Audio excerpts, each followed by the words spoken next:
It is really a pleasure to be here with all of you. It's actually really a big pleasure to be a part of IBM and being at the center of the strategic imperatives for IBM, being part of the cloud team. So this is the place to be. By way of introduction, I've been doing enterprise sales for about 10 years, working with Microsoft, Oracle, Salesforce. This is my second year with IBM. And I'll share with you, I guess, some perspectives. We'll go over what is important in the industry, what are some trends and some of their priorities. Then we'll talk about a couple success stories that IBM has had in the industry. And then we'll close with some very specific and relevant sales plays that you can go and discuss with your clients. In any enterprise sales, it's fundamental to understand how your clients make money, right? Basic. And these guys have a very unique way to do it. So they are regulated by the public utility commissions on their states. Over 50% of the Fortune 500 companies over the past 17 years have either gone out of business, have been acquired, or have filed for bankruptcy.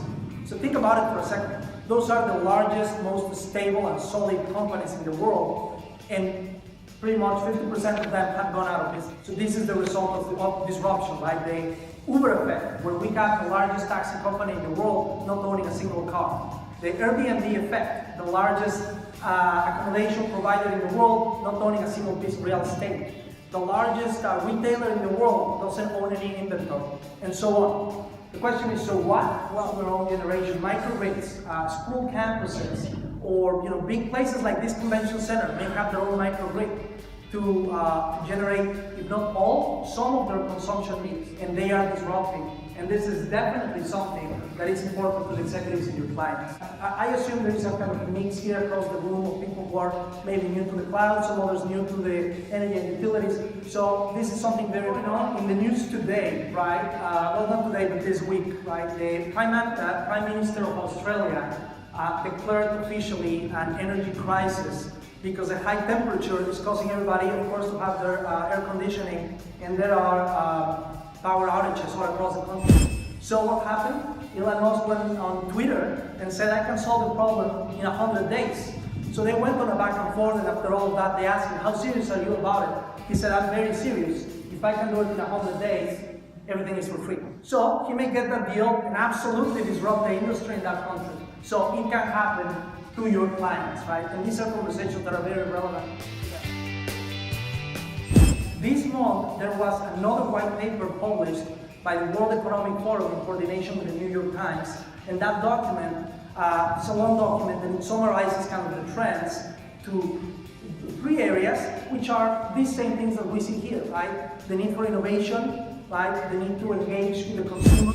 People like Bill Gates, who announced a coalition of 28 high-profile executives, including Jeff Bezos from Amazon, Mark Zuckerberg from Facebook, the owner of Alibaba in China, and other 20-something high-profile executives, investing to start $1 billion.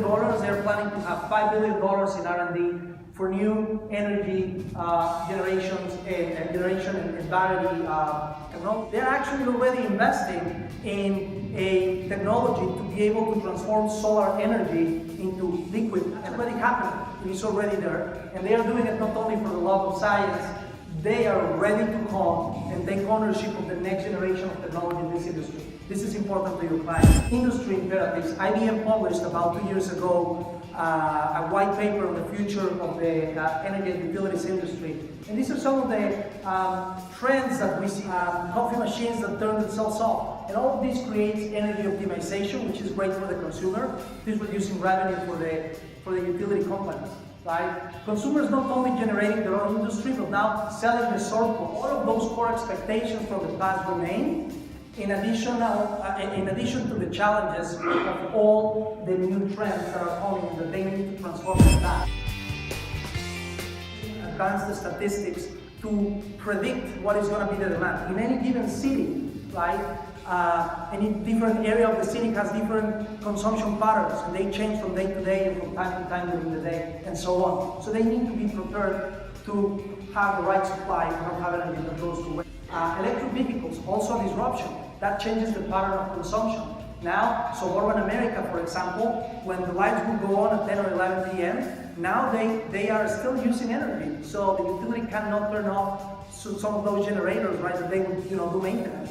Now that's what's wrong. Energy management systems. You can go to Home Depot and buy one. There is Nest, recently acquired by Google. By the way, pause there. Do you listen to all of these names? We talked about Google, Amazon, Facebook. All of these people are ready to jump in and take ownership of this industry. This is the professional consumer.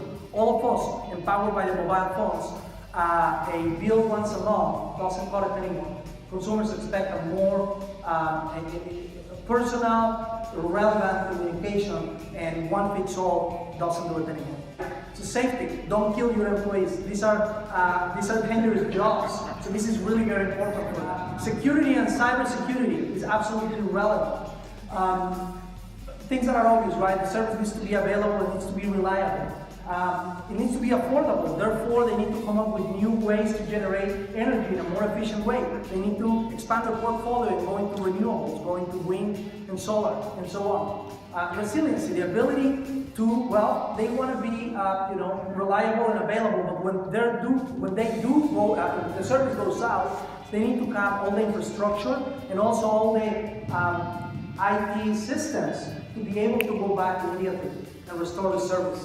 A local monopoly supported by the state, in exchange for them committing to provide service to everyone in that geography. If there is just one house at the top of the mountain, they need to invest $2 million to provide the infrastructure to serve that one guy. So how does this work? There is this mathematical calculation here. Simple. Rate base times the allowed rate of return plus expenses equals the famous rate case. What does that mean in English? Is their assets minus depreciation, what they own, which is their capital expenses, times that rate that the Public Utility Commission says you will get reimbursed X amount of money for your investments, right, to improve that infrastructure. And then, plus the operational expenses. These operational expenses are not considered as part of that multiplication, right?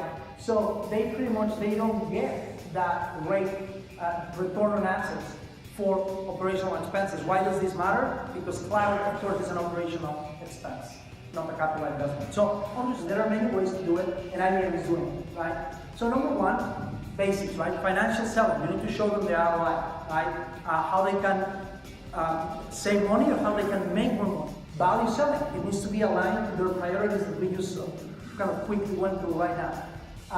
Help them gain efficiencies, help them improve the client experience, which is important for them.